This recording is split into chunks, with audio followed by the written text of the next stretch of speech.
গুজব হচ্ছে বিভিন্ন সিজনে বিভিন্ন বিষয়ে এক এক ধরনের ফেক নিউজ বা গুজব যেভাবেই বলি আমরা, মিসইনফরমেশন, ডিসইনফরমেশন, এগুলো ছড়িয়ে থাকে। এখন যেহেতু একটা নির্বাচনী সিজন আছে আমাদের সামনে, সো ফলে পলিটিক্যাল ডিসইনফরমেশন, মিসইনফরমেশনই সবচেয়ে বেশি এখন দেখা যাচ্ছে। সো আবার পলিটিক্যাল মিসইনফরমেশনের সাথে ধরেন পলিটিক্যাল ঘটনার সাথে অন্যান্য অনেক ঘটনাও জড়িত।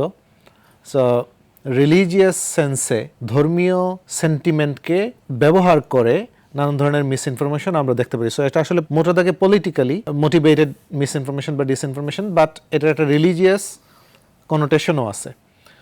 তো আগামী নির্বাচনকে সামনে রেখে এটা ইনক্রিজিং একটা ট্রেন্ড আমরা দেখতে পাচ্ছি। আমাদের কাছে যে ডাটা আছে সেগুলোও বলে, এবং আমাদের এক্সপিরিয়েন্স অ্যানেকডট আকারে আমরা যে প্রতিদিন কাজ করি মিসইনফরমেশন ডিবাঙ্ক করার ক্ষেত্রে, তাতেও আমরা দেখতে পাচ্ছি যে গত কয়েক মাস ধরে, এটা যদি 3 থেকে 4 মাস হিসেব নেই, সো নির্বাচনের একটা ডেডলাইন যখন থেকে আসছে তার আগে এবং এখন পর্যন্ত এটা কন্টিনিউয়াসলি বাড়তেছে।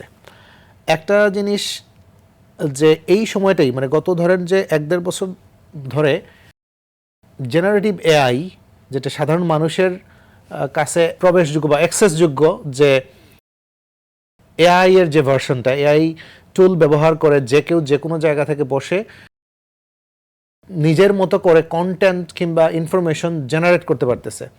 এইটা গত কয়েক মাসে মানে প্রতিটা মাসে মাসে এটার ক্যাপাবিলিটি, ধরেন যে আমি যদি বাংলা ল্যাঙ্গুয়েজের কথা বলি, সো বাংলা ল্যাঙ্গুয়েজে 6 মাস আগে যে কন্টেন্টগুলো বানানো প্রম্পট দিয়ে যতটা কঠিন ছিল, 6 মাসে সেটা অনেক বেশি ইজিয়ার হয়েছে। সো এটা আগামী প্রতি মাসে এটার ক্যাপাসিটি বাড়তেছে। ফলে আমরা দেখতে পাচ্ছি যে খুব বড় একটা থ্রেট আমাদের জন্য ওয়েট করতেছে নির্বাচন উপলক্ষে, যেটা এআই আপনি বাদ দিলেও কন্টিনিউয়াস একটা ইনক্রিজ বা বাড়তি আছে, ক্রমবর্ধমান একটা ট্রেন্ড আছে মিসইনফরমেশন, ডিসইনফরমেশন ছড়ানোর ক্ষেত্রে। এটা সব পলিটিক্যাল স্পেকট্রামে সবাই সবার পক্ষেই ছড়ায় অ্যাকচুয়ালি। আপনি ধরেন যে যারা নির্বাচনে কম্পিট করবেন একে অন্যের বিরুদ্ধে, সবাই কম বেশি মিসইনফরমেশন, ডিসইনফরমেশন অন্য পক্ষের বিরুদ্ধে ছড়াচ্ছেন। এবং আরেকটা ব্যাপার আছে এখানে, যে এই ইন্টারনাল অ্যাক্টরগুলোর বাইরে বাংলাদেশের আগামী নির্বাচনকে সামনে রেখে এক্সটার্নাল কিছু অ্যাক্টর আমাদের দেশের বাইরে থেকে, আমি যদি একদম স্পেসিফিক্যালি বলি, সেটা হচ্ছে যে আমাদের প্রতিবেশী দেশের মিডিয়া, সোশ্যাল মিডিয়া এবং আমাদের যে পতিত রাজনৈতিক দল, তাদের নানান মেকানিজম, এটা নট অনলি কোনো ব্যক্তির অ্যাকাউন্ট, সোশ্যাল মিডিয়া অ্যাকাউন্টের কিছু প্রতিষ্ঠান আছে, তারা যখন ক্ষমতায় ছিল তখন কিছু প্রতিষ্ঠান তৈরি করছিল, সেগুলোর একটা ভগ্ন রূপ এখনো টিকে আছে। সো সেগুলো থেকেও সেই মেকানিজমগুলো রিঅ্যাক্টিভ হয়েছে নির্বাচন সামনে রেখে।